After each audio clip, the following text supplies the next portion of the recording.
Bismillahirrahmanirrahim. Assalamualaikum warahmatullahi wabarakatuh. Innal hamdalillah nahmaduhu wa nasta'inuhu wa nastaghfiruh wa na'udzu billahi min sururi anfusina wa sayyiati a'malina. May yahdihillahu fala mudilla lah wa may yudlil fala hadiyalah. Ashhadu an la ilaha illallah wahdahu la syarikalah wa ashhadu anna Muhammadan abduhu wa rasuluhu la nabiyya ba'dah wa ba'd. Alhamdulillah, puji syukur pada Allah karena sungguh atas nikmat, izin serta karunia-Nya pada siang ini kita bisa bersama-sama di masjid ini.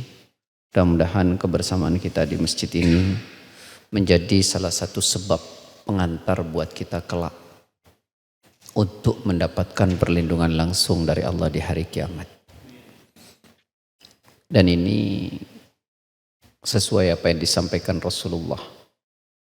Sab'atun yudilluhumullahu fi dhillihi yauma la dhillah illa dhilluh.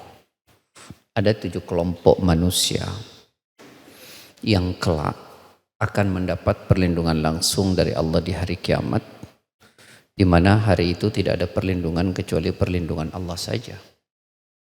1 dari 7 itu rajulun qalbuhu mu'allakun bil masajid, yaitu seseorang yang hatinya itu senantiasa terikat dengan masjid.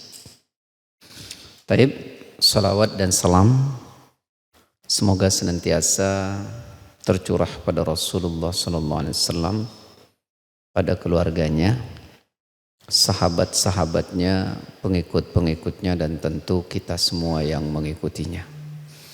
Bapak Ibu sekalian yang dirahmati oleh Allah, ini pengajian kita ini banyak sekali nih. Bapak-bapaknya rukun iman. Rukun iman 6 orang ya. Iya kah? 6 orang ini kan rukun iman. Ya, mungkin waktunya tidak tepat ya. Jadi nanti kita bicarakan kembali ya Ibu ya. Agar lebih manfaat begitu. Saya juga kalau ngajar jam segini agak tergopoh-gopoh juga. Ya, dari tempat lain. Ngaji siang ini kalau nggak niat-niat banget susah mah. Nah, ini waktu-waktu apa? Tidur ya. Qailula alasannya. Apa? Alasannya apa? Alasannya. Masya Allah. Ya, jadi memang niat itu menjadi sangat penting. Apapun kalau kita niatnya kurang kuat, itu nggak bisa kita kerjain. Kenapa Bun? Jadi sekali lagi niat itu menjadi sangat penting. Dan kedudukan niat itu juga sangat luar biasa. Ada riwayat, jangan berisik Ibu, udah dikit berisik. Ada satu hadis yang berbicara soal tentang kedudukannya niat yang sangat luar biasa. Jadi kata Rasul begini nih. An ummil mu'minina Ummi Abdullah Aisyata radhiyallahu anha. Dari ibunya orang mukmin yaitu Ummi Abdullah Aisyah radhiyallahu anha. Aisyah menuturkan begini. Qala Rasulullah sallallahu alaihi wasallam. Rasulullah sallallahu alaihi wasallam bersabda, kata Aisyah, yaghzu jaisyun al-Ka'batah. Yaghzu itu menyerang.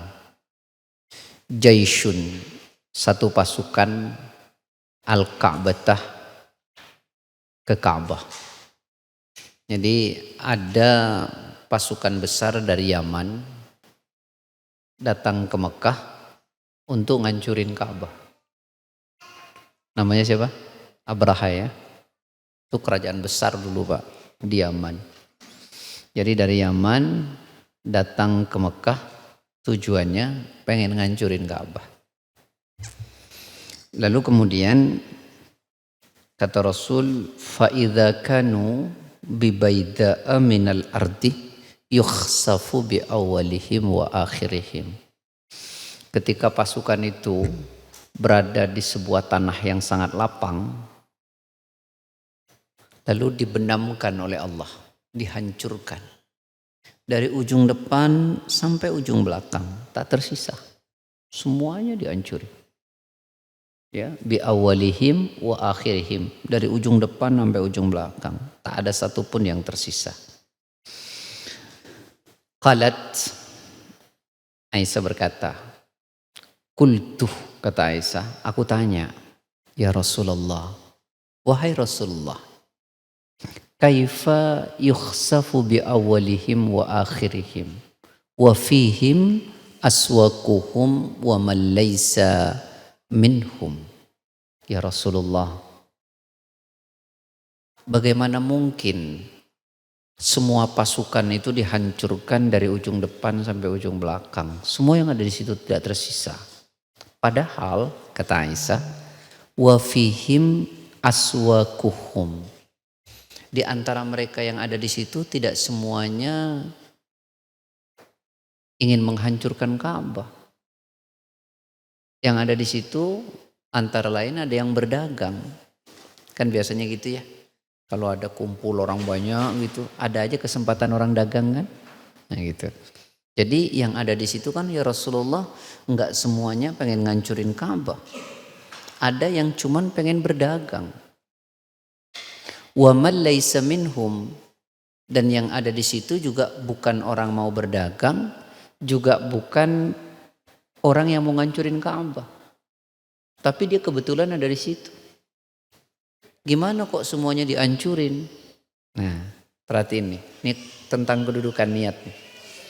Qala, Nabi jawab, yukhsafu bi awalihim wa akhirihim, thumma yub'atsuna ala niyatihim.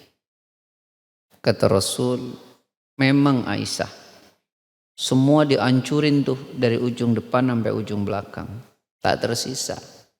Tapi nanti mereka akan dibangkitkan di hari kebangkitan nanti sesuai dengan niat mereka ada di situ.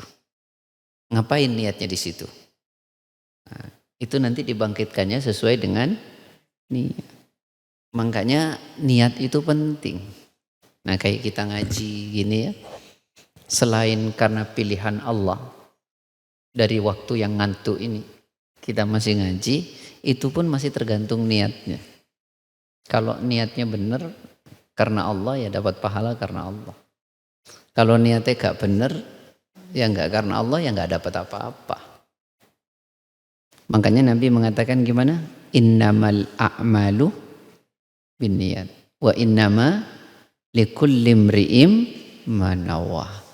Dan orang itu mendapatkan sesuatu karena apa yang dia niatkan. Bahkan Mbak, kita gak ngerjain apa-apa, tapi terbiasa ngerjain, lalu kita niat ingin mengerjakan, dan kita gak kerjain, pahala kita sudah dapat. Nih ada kisah Nabi yang mengatakan ya, hadis ini sahih. Kata sahabat Anas bin Malik, raja'na min ghazwati Tabuk ma'an Nabi sallallahu alaihi wasallam. Kami kembali dari perang Tabuk bersama dengan Nabi. Kami kembali dari perang Tabuk bersama dengan Nabi. Faqalah, lalu Nabi berkata kepada kami, apa kata Nabi? Inna aqwaman halafna bil Madinah ma salakna syi'ban wala wadiyan illa wa hum ma'ana. Kata Rasul, wahai saudara-saudaraku, ada beberapa kaum orang yang dia tinggal di Madinah, tetap tinggal di Madinah.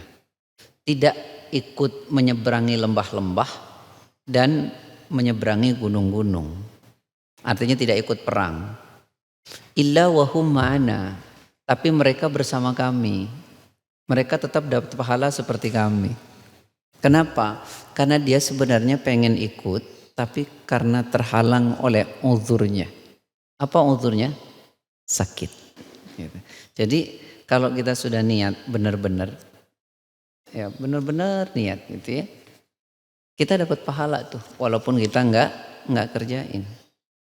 Atau begini.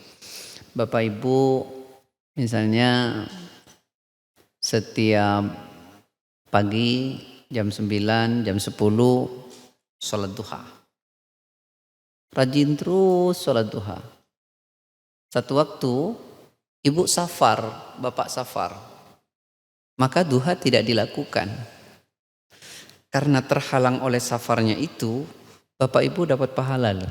Seperti yang biasa bapak ibu lakuin. Nah ini nikmatnya dalam Islam. Nih makanya ada hadis mungkin Bapak Ibu pernah dengar. Innallaha katabal hasanati was sayyi'at. Allah itu menetapkan, mencatat baik dan kebaikan dan keburukan. Allah udah tetapin, lo catat tuh kebaikan dan keburukan. Summa bayyana dzalik. Kemudian Nabi jelaskan itu. Apa kata Nabi? Faman hamma bihasanatin, siapa orang ingin melakukan kebaikan, falam ya'malha, lalu kebaikan itu tidak sempat dia kerjakan atau tidak dia kerjakan, kataballahu tabaraka wa ta'ala indahu hasanatan kamilatan. Jadi siapa orang ingin melakukan kebaikan dan kebaikan itu tidak dia lakukan, maka Allah telah mencatatnya ya dengan kebaikan yang sempurna. Jadi kita niat tuh mau melakukan kebaikan. Kebaikan tuh nggak sempat kita kerjain atau tidak bisa kita kerjain karena terhalang sesuatu. Maka sudah dicatat satu kebaikan yang sempurna. Oh, keren tuh Islam. Lalu kemudian wa in hamma biha fa'amilaha kataballahu asyra hasanatin ila 700 di'fin ila ad'afin katsiratin. Siapa orang menginginkan untuk melakukan kebaikan, dia pengen melakukan kebaikan, dan kebaikan itu dia lakukan, maka dicatat baginya berapa? 10 balasan sampai 700 kali lipat dan berlipat-lipat yang banyak. Jadi Allah tuh baik banget sama kita. Kita pengen lakuin kebaikan, kebaikannya nggak kita lakuin, pahalanya sempurna. Kita ingin melakukan kebaikan, kebaikannya kita kerjain, pahalanya nggak satu, paling sedikit 10. Lalu dilipat gandakan 700 sampai berlipat-lipat dengan berlipat yang sangat besar. Lalu kemudian wa in hamma bisayyi'atin, jika seseorang ingin melakukan kejelekan, falam ya'malha, lalu kejelekan itu tidak dia lakukan. Ingin melakukan kejelekan dan kejelekannya itu tidak dilakukan. Katabahallahu indahu hasanatan kamilatan, maka dicatat baginya satu kebaikan yang sempurna. Mau melakukan kebaikan, mau melakukan kejelekan dan kejelekannya tidak dilakukan, dicatat pahala yang sempurna. Keren ya? Padahal kita pengen ngelakuin kejelekan, kejelekan nggak kita kerjain. Kita dicatat pahala yang sempurna. Karena apa? Karena kita bisa memerangi tidak melakukan kejelekan itu.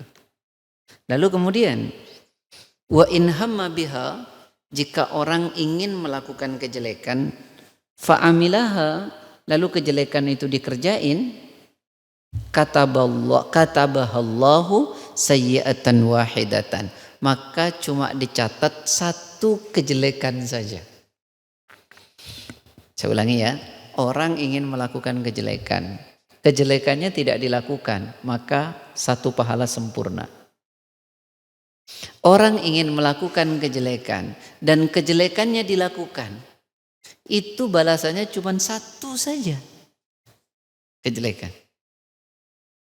Jadi apa ya, di pikiran kita itu harus diperbanyak keinginan berbuat baik, sehingga kebaikan semua.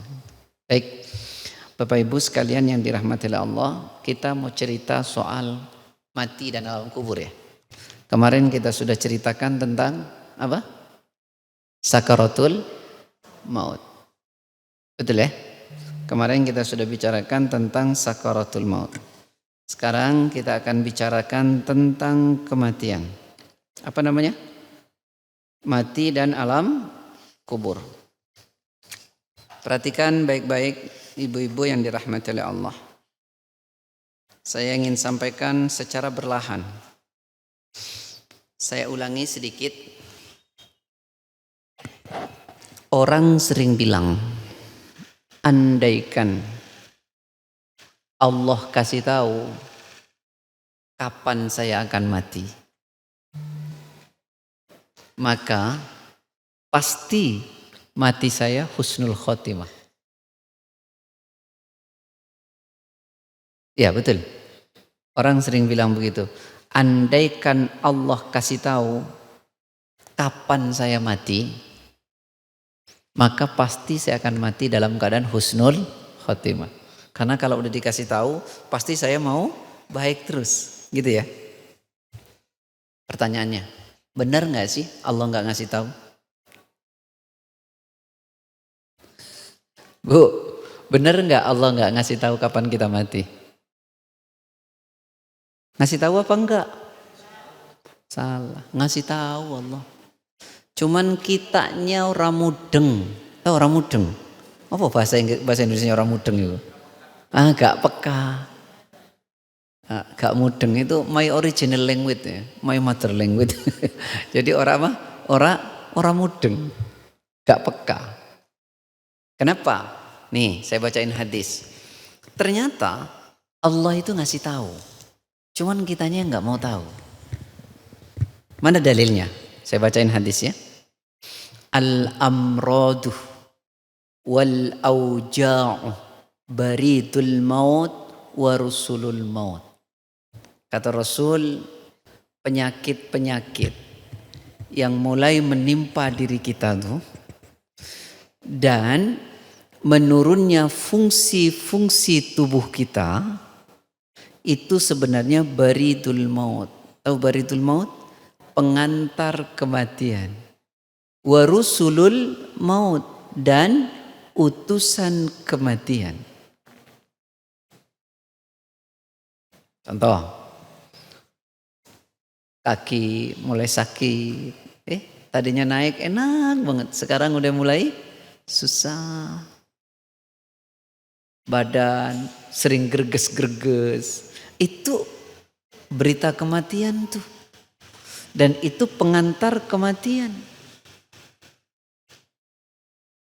Menurunnya fungsi tubuh.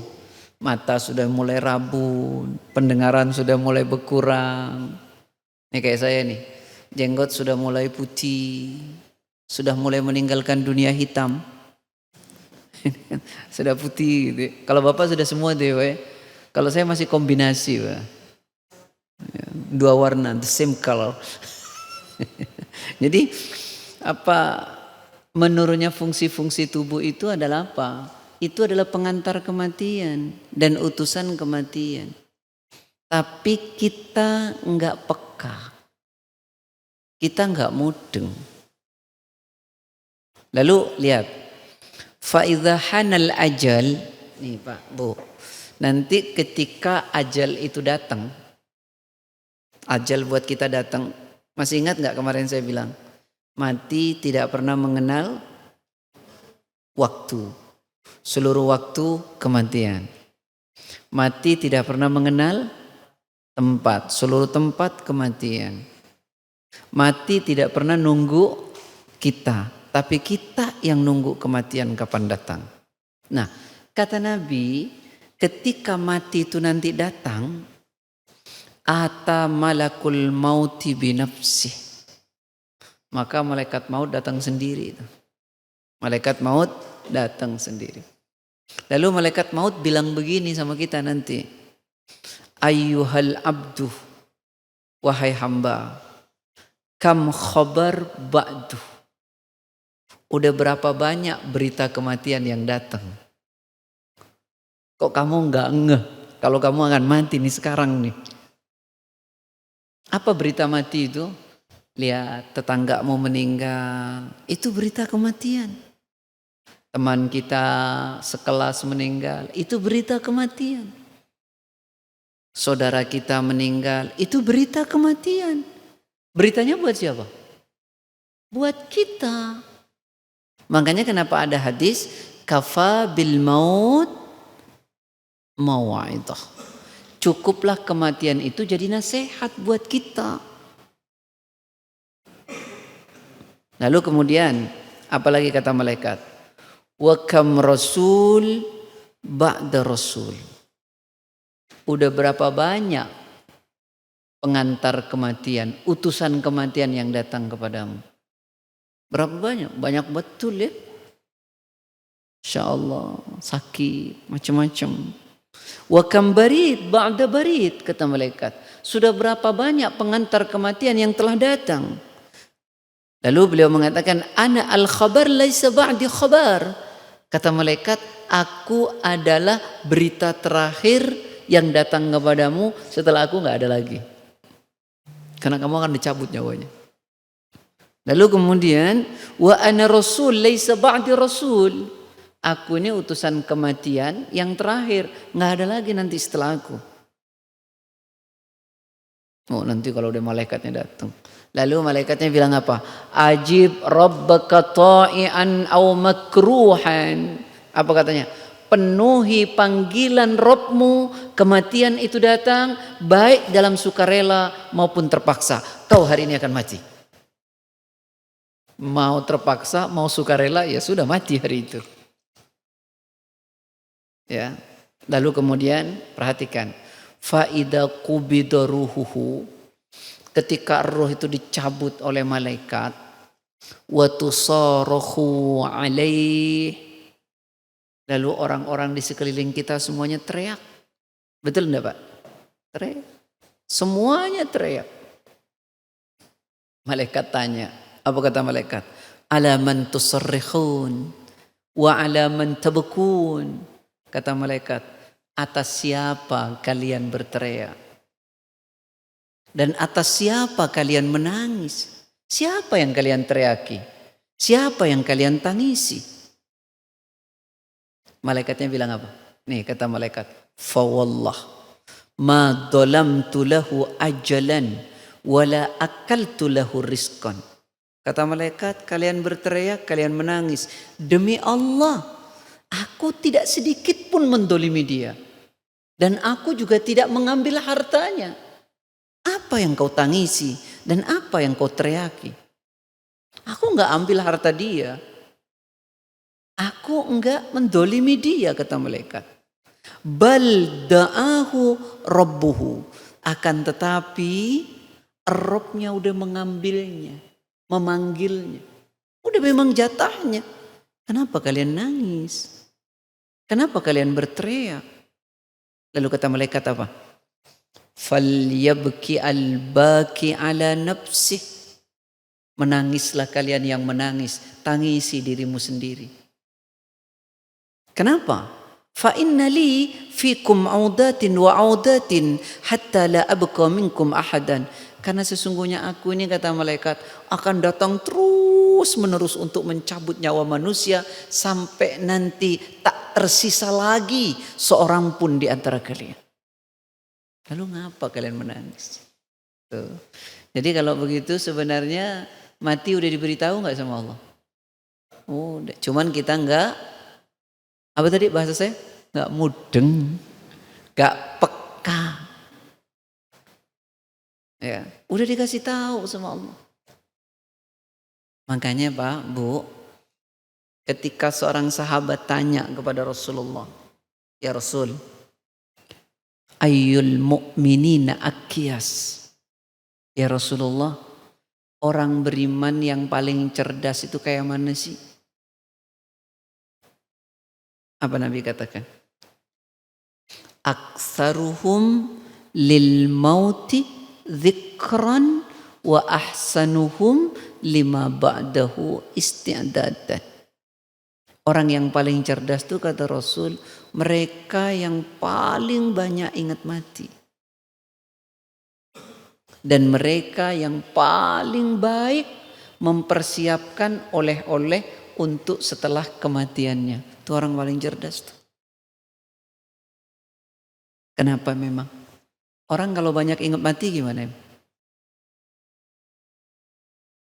Coba antum pikirin deh. Orang paling banyak ingat mati itu satu, membuat dia semangat melakukan ibadah. Yang kedua, membuat dia semangat untuk tidak melakukan hal-hal yang Allah nggak suka. Nggak ada orang, saya besok mau mati, sekarang saya mau ninggalin sholat. Ada nggak kira-kira? Itu kalau ada Bahlul bin Majnun. Ya, nggak ada. Orang tuh kalau tahu akan mati, dia bersemangat melakukan kebaikan. Orang kalau tahu dia akan mati, maka menjadikan dia apa? Bersemangat untuk tidak melakukan apa yang dilarang oleh Allah. Makanya mengingat mati itu penting. Ya. Nah, ibu-ibu, bapak-bapak yang dirahmati Allah. Sekarang masuk ke dalam mati. Nah, pelan-pelan ya. Yuk kita pahami. Rasul mengatakan, ini hadis. Innal abdah. Sesungguhnya seorang hamba al-mu'minah yang beriman. Jadi seorang hamba yang beriman. Idza kana fi inqita'in minad dunya wa iqbalin minal akhirah. Sungguh seorang hamba yang beriman, jika dia akan tinggalkan dunia dan menuju ke akhirat. Maksudnya apa? Maksudnya kalau hamba itu orang beriman, dia akan mati. Dia akan mati. Nih keadaannya nih. Keren banget. Apa kerennya? Nazala ilaihi malaikatum minas sama. Kalau orang beriman nih mau meninggal, nazalah turun. Ilaihi kepada orang ini malaikatun, malaikat-malaikat. Minas sama dari langit. Ini hamba beriman. Mau meninggal, malaikat turun, nemenin nih orang. Sekarang saya tanya, kalau bapak ibu takut sendirian, makin takut apa enggak? Makin takut atau enggak? Takut. Sekarang ada orang takut, ditemenin orang takut, setengah berani kan? Ya betul enggak? Ya takut. Ame takut, bahasa kerennya mendingan kan? Atau bahasanya setengah berani kan? Yo. Kalau takut ada 7 orang, 8 orang aja diberani itu. Nah sekarang gini, antum mau dicabut nyawanya sendiri, takutnya luar biasa enggak? Tapi orang mukmin enggak gitu. Kenapa? Karena kata Rasulullah, orang mukmin jika ingin meninggal, nazala ilaihi malaikatum minas sama. Turun para malaikat dari langit. Udah mau terbujur, malaikat datang nemenin. Tahu nggak malaikatnya kayak mana? Nih, malaikatnya dibilang begini. Bidul wujuh. Apa bidul wujuh? Wajahnya putih. Ka'anna wujuhahumus syamsu, yang bercahaya laksana cahaya matahari. Bukan berarti panas begitu. Ini namanya apa? Kalau dalam bahasa Indonesia, majas. Tahu majas? Bahasa, gaya bahasa personifikasi. Kayak orang bilang, wajahmu bagaikan rembulan. Bukan berarti kayak bulan kan? Jadi geradakan begitu kan? Atau alismu bagaikan iringan semut. Bukan berarti kayak gitu kan? Nah itu menunjukkan keindahan. Jadi malaikatnya itu turun banyak, wajahnya putih bercahaya. Seperti cahaya matahari. Kalau bahasa ibu-ibu apa kalau sekarang bu? Wajahnya bagus tuh. Glowing. Nah itu dia tuh bahasa ibu tuh. Glowing. Gitu. Jadi bercahaya tuh. Malaikatnya kayak gitu. Lalu kemudian ma'ahum kafanun min akfanil jannah. Sudah malaikatnya mukanya bercahaya putih, malaikatnya sudah bawa kain kafannya dari surga. Ma'ahum bersama mereka kafanun kain kafan min akfanil jannah dari kain kafan surga. Jadi orang mukmin itu tahu nggak kalau mau meninggal ditemenin malaikat, malaikat udah nyiapin kain kafan tuh, kain kafannya dari surga.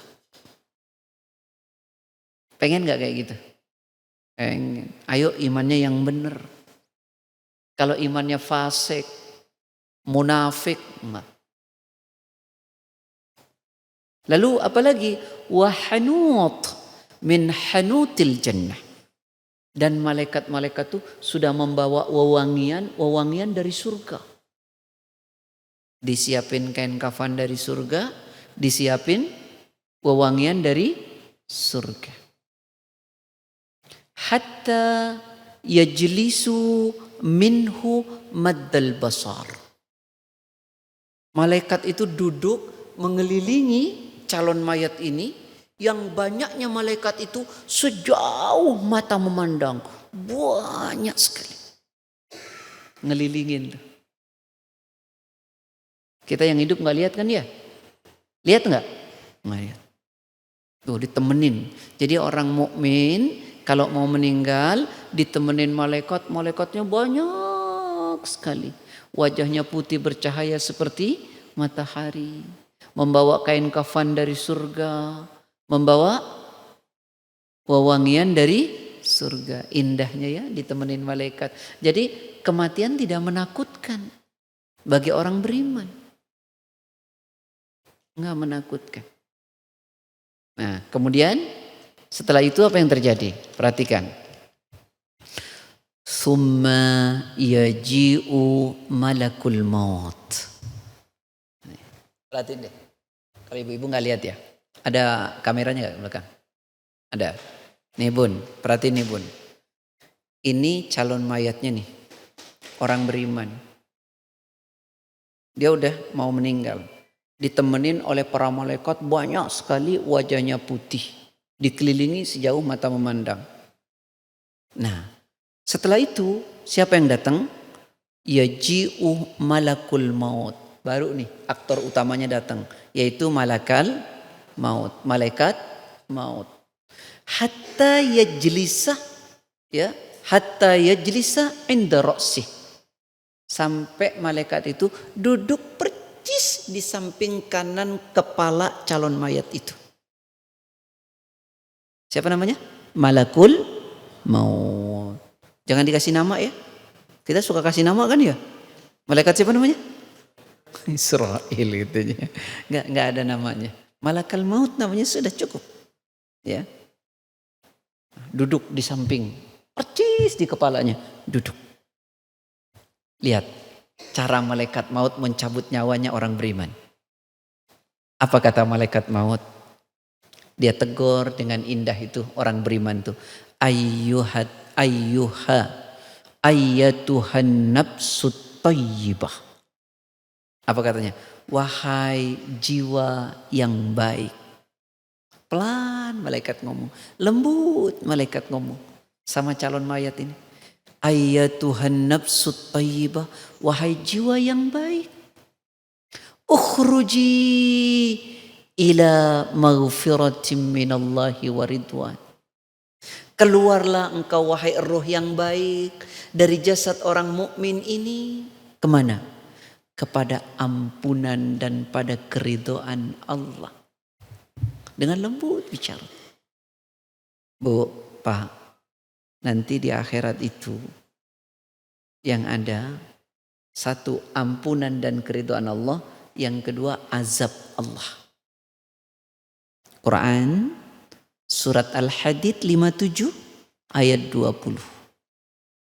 I'lamu annamal hayatud dunya la'ibu wa lahu wa zinatun wa tafakhurun bainakum wa takathurun fil amwali wal awlad kamathali ghaithin a'jabal kuffara nabatuhu thumma yahiju fatarahu musfarra thumma yakunu khutama wa fil akhirati azabun syadid wa maghfiratun minallahi wa ridwan wa mal hayatud dunya illa mata'ul ghurur. Betul atau tidak? Apa kata Allah? Ketahuilah, kehidupan dunia itu hanyalah permainan. Senda gurau, perhiasan, saling berbangga di antara kalian. Tentang apa? Banyaknya harta dan anak. Semua itu seperti air yang turun dari langit. Lalu dengan air itu tumbuh-tumbuhan tumbuh subur, mengagumkan penanamnya. Lalu kemudian datang musim kering. Lihat warnanya berubah jadi menguning. Tsumma yakunu khutama, kemudian hancur. Itulah dunia, habis. Lalu Allah bilang apa? Wa fil akhirati azabun syadid. Dan nanti di akhirat itu ada azab yang pedih. Wa maghfiratum minallahi wa ridwan, dan ampunan serta keridhaan. Jadi dua pilihannya, azab Allah, ampunan dan keridhaan Allah. Mana yang akan kita dapatkan tergantung hari ini kita di dunia. Baik, kembali ya ke yang tadi. Jadi malaikat itu bilang, ayyatuhan nafsut thayyibah, wahai jiwa yang baik, ukhruji, keluarlah engkau dari jasad orang mukmin ini. Kemana disuruh keluar? Ila maghfiratin minallahi wa ridwan, kepada ampunan dan pada keridhaan Allah. Keluarnya pun dari jasad kepada ampunan dan keridhaan Allah. Nih, perhatikan ibu-ibu, bapak-bapak, lihat keluarnya jasad, keluarnya ruh orang mukmin dari jasadnya. Bagaimana cara keluarnya? Lihat.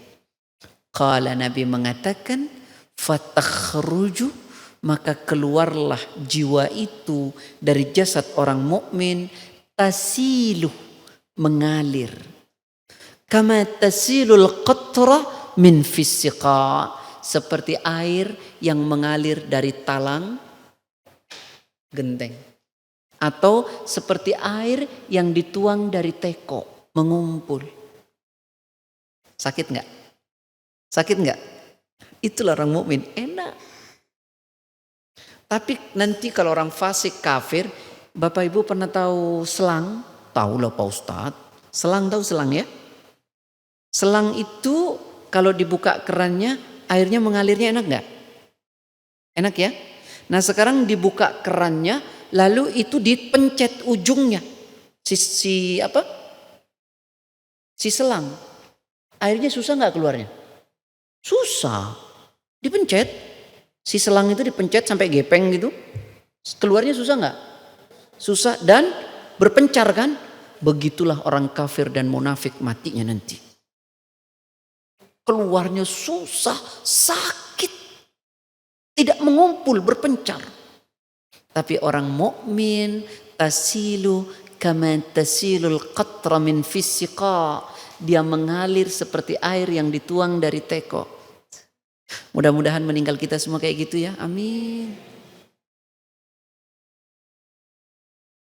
Tapi jangan cuman pengen. Lakukan apa yang membuat kita jadi seperti itu.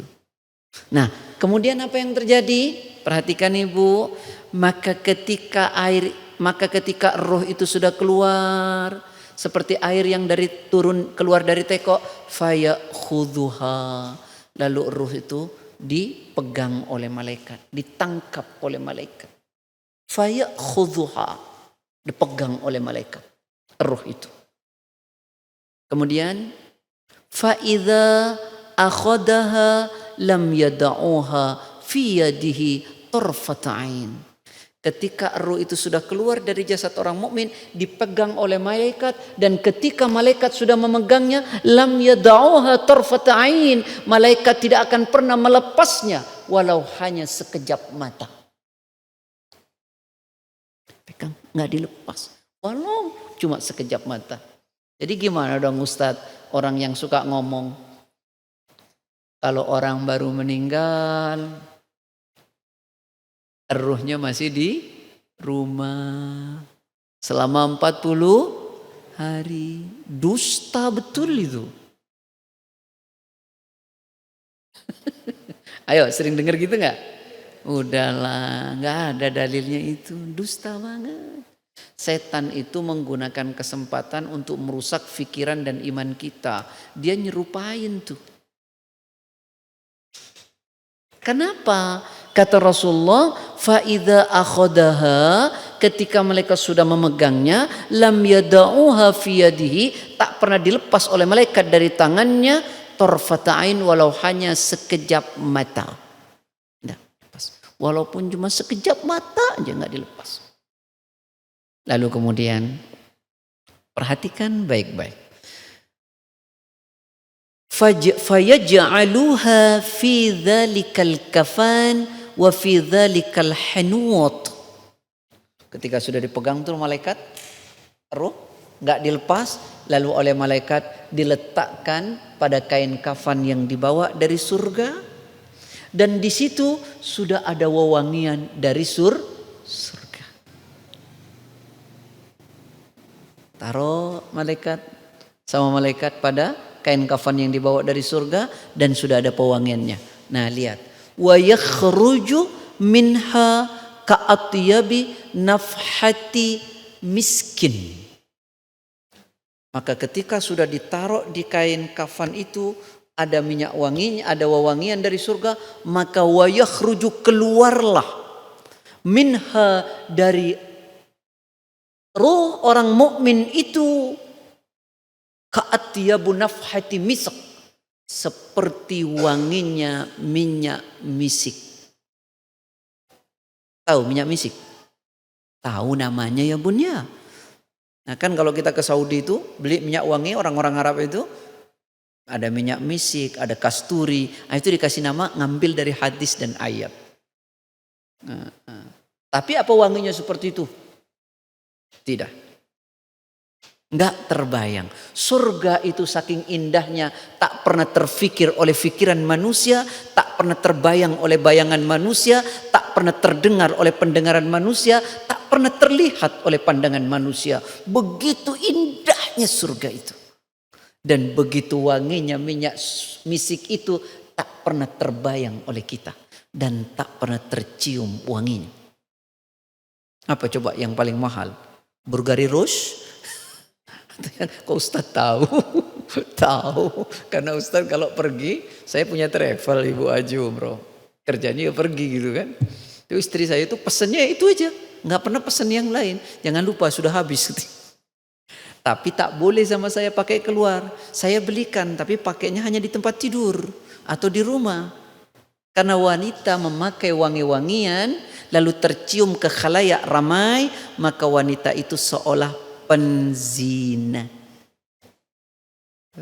Nggak boleh ya Bu ya. Tapi jangan bau juga, nanti jadi fitnah. Al-keteki al-keringeti gitu ya, jangan ya. Tayyib, sudah ya. Kemudian perhatikan baik-baik.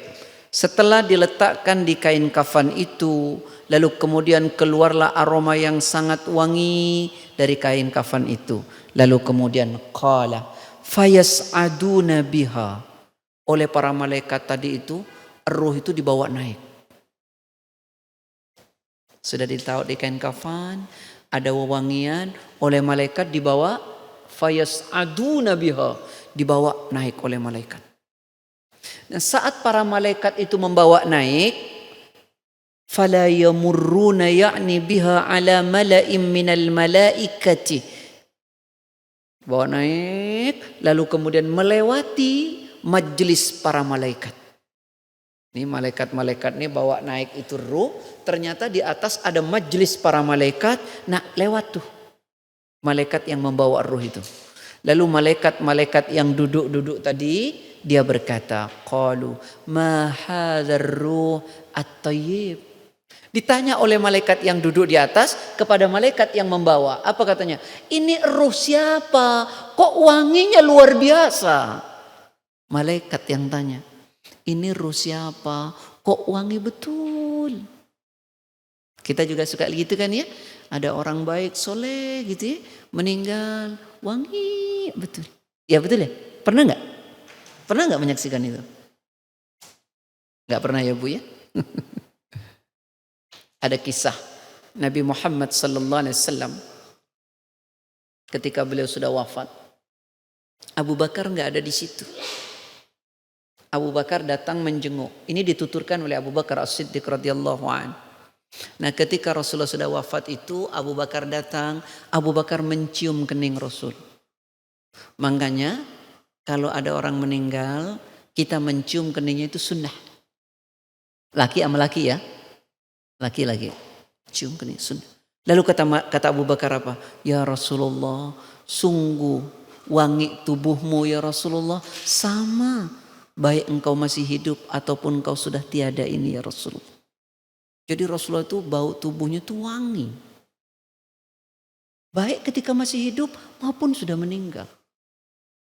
Bahkan sahabat Anas itu pernah memberi kesaksian. Nanti kalau Bapak Ibu punya kitab Riyadhus Shalihin nomor 621. Kata sahabat Anas, mamasistu dibahan au hariran alyana min kaffi Rasulillah sallallahu alaihi wasallam wa ma shamamtu raihatan qattu atyab min raihatir rasul. Kata sahabat Anas, aku enggak pernah megang sutra, baik sutra itu tebal maupun sutra itu tipis, yang halusnya itu lebih halus daripada telapak tangan Nabi. Dan aku tidak pernah mencium wangi yang wanginya itu lebih enak daripada tubuh Nabi. Insya Allah. Kita nggak mandi 2 hari, cuman apa? Masya Allah. Nah ini loh, ya wangi sekali. Nah kemudian mari kita teruskan kembali Pak. Lalu kata malaikat yang duduk-duduk di atas itu, ini ruh siapa kok wangi sekali? Lalu malaikat yang membawa berkata, Fulan ibni Fulan bi ahsani asma'ih. Ini ruhnya si Fulan bin Fulan sebaik-baik nama yang disandangnya dahulu di dunia. Maksudnya apa? Dia di dunia orang baik, ahli ibadah, bukan cuman ahli ibadah, dia baik kepada semua orang sehingga nama itu dikenang dengan kebaikannya. Betul nggak? Kalau ada orang baik disebut-sebut nggak? Ya Allah, tuh orang rajin ibadahnya, tuh orang sopan betul, tuh orang baik sekali, tuh orang nggak bisa banget lihat orang susah. Itu sebaik-baik nama yang disandangnya, bukan orang yang ketika hidup orang benci betul sama orang itu, sehingga orang tidak suka. Nah, tayyib. Nih, sekarang saya teruskan lagi. Perhatikan Bun. Ketika sudah dibawa naik ke atas, ditanya oleh malaikat, ini ruhnya siapa? Fulan bin Fulan, sebaik-baik nama yang dahulu disandangnya di dunia. Hatta yantahu biha ila sama'id dunya. Sampai malaikat yang bawa itu Bapak Ibu, bawa ruh orang mukmin itu berhenti di langit pertama. Sebelum ke langit, di pintu langit pertama berhenti. Ya, ila sama'id dunya, ke langit dunia dia berhenti. Lalu dia minta fayastaftihuna lahu Para malaikat yang membawa ruh itu minta kepada Allah agar pintu langit dibuka. Lalu kemudian fayuftahu lahum, lalu dibukakanlah oleh Allah bagi mereka pintu langit itu. Fayushayyi'uhu min kulli sama'in muqarrabuha ila sama'il lati taliha. Lalu ketika malaikat itu membawa, sudah dibukakan pintu langit, sampai pada langit pertama dijenguk oleh malaikat yang sangat dekat dengan Allah. Jadi ruh itu dijenguk oleh para malaikat yang malaikatnya sangat dekat dengan Allah. Hatta yuntaha bihi ila sama'is sabi'ah. Terus langit pertama, kedua, ketiga, keempat, kelima, keenam. Hatta yuntaha, sampai diberhentikan di langit ketujuh. Ila sama'is sabi'ah. Nah Pak, ketika sampai ke langit ketujuh ruh itu berhenti. Fayaqulullah azza wa jal. Lalu Allah Ta'ala berfirman. Apa firman Allah? Uktubu kitab abdi fi illiyin. Wahai malaikat, catatlah catatan buat hambaku ini di tempat yang tinggi. Wahai malaikat, catat catatan hambaku ini di tempat yang tinggi. Sekarang ibu-ibu, Pak, coba perhatiin. Ini lemari nih ada di sini.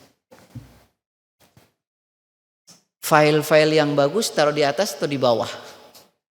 Di atas, diamanin tuh. Begitu tuh, catatan orang-orang mukmin baik-baik itu di atas. Allah yang bilang, "Uktubu", catatlah. Kitabah, catatannya, abdi, hambaku ini, fi illiyin, di tempat yang tinggi.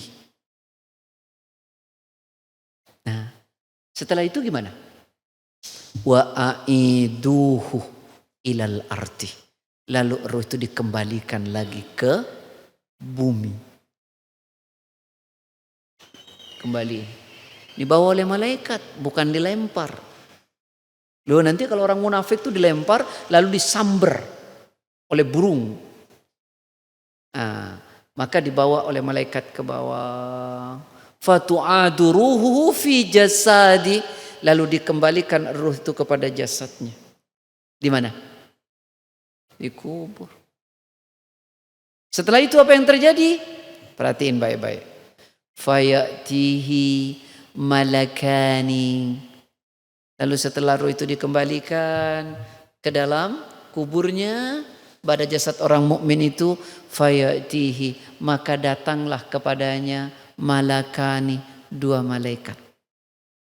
Al-munkar wa nakir. Fayakulani lahu. Lalu dua malaikat itu berkata kepada mayat orang beriman ini. Apa kata malaikat? Marrabbuka. Siapa Rabbmu? Apa jawabannya? Rabbi Allah. Rabbku Allah.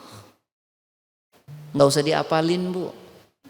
Karena ini bukan ujian. Apalagi minta kerepean. Nanti kalau saya meninggal tolong catat ya di kain kafan ya. Jawaban-jawabannya. Al-yawma nakhtimu ala afwahihim. Masa nggak hafal surat Yasin? Al-yawma nakhtimu ala afwahihim wa tukallimuna aydihim wa tashhadu arjuluhum bima kanu yaksibun. Pada hari mulut dikunci, tangan yang bicara, kaki jadi saksi dengan apa yang telah kalian lakukan di dunia. Tuh. Lalu kemudian apa yang terjadi setelah itu? Perhatikan baik-baik. Lalu ditanya lagi, madinuk, kata malaikat. Apa agamamu? Apa agamamu? Fayaqul, dia berkata dini al-Islam, agamaku Islam. Malaikat fayaqulanilah, dua malaikat bertanya lagi, ma hadzal rajul alladhi bu'itsa fikum? Siapa laki-laki yang telah diutus di antara kalian? Fayaqul, dia berkata mayit ini, huwa Rasulullah, dia adalah Rasulullah. Fayakulani, dua malaikat itu bertanya lagi lahu kepada mayat itu, wa ma ilmuka, apa yang engkau ketahui? Dia katakan, qara'tu kitab Allah, saya telah membaca kitab Allah Al-Quran, fa amantu bih, dan saya beriman dengan Quran itu, wa saddaqtu, dan saya membenarkan Al-Quran itu. Nah, ketika dialog ini sudah benar semua, dijawab oleh orang mukmin di dalam kuburnya, apa yang terjadi? Fayunadi munadi minas sama, maka diseru oleh Allah Sang Maha Penyeru dari langit. Apa seruannya? An sadaqa abdi, sungguh benar hambaku ini. Lalu setelah itu apa perintah Allah? Fafrishuhu minal jannah, hamparkanlah permadani dari surga di kuburnya buat hambaku ini. Insya Allah, orang takut ya tanah, ternyata hamparannya apa? Permadani dari surga. Nggak dibeli di pasar gembrong, nggak. Itu permadaninya nggak dibeli di pasar gembrong, dari Insya Allah. Cukup di situ? La. Wa albisuhu minal jannah, pakaikan pakaian dari surga. Masya Allah. Ibu, ada yang pakainya dari surga? Di surga nggak ada merek Gucci kecil. Pakaian mereknya surga. Ustaz tahu aja. Baik, setelah itu apalagi yang terjadi? Waftahu lahu baban ilal jannah, bukakanlah pintu yang tembus ke surga. Bukakan pintu yang tembus ke surga. Lalu kemudian qala, Nabi berkata, fayatihi min ruhiha wa tibiha, lalu kemudian setelah dibukakan pintu yang tembus ke surga, maka keluarlah aroma yang sangat wangi dari surga ke kubur itu. Wa yufsahu lahu fi qabri, lalu kuburnya itu dilebarkan oleh Allah madda basari, yang lebarnya sejauh mata memandang. Kelihatannya 1 meter kali 2 meter, sejauh mata memandang. Ada di sini orang kaya yang kamarnya sejauh mata memandang? Nggak ada. Di kubur kita dapat tuh. Ustaz, masuk asar. Nih kalau kata anak-anak, hadis ini kentang. Apa tahu kentang? Tangguh. Tapi karena waktu sudah habis, ya sudah. Ya, mudah-mudahan bermanfaat. Benarnya dari Allah, salahnya dari saya. Semoga Allah masih memberikan kita umur panjang, yang Allah memberikan keberkahan buat kita. Assalamualaikum warahmatullahi wabarakatuh.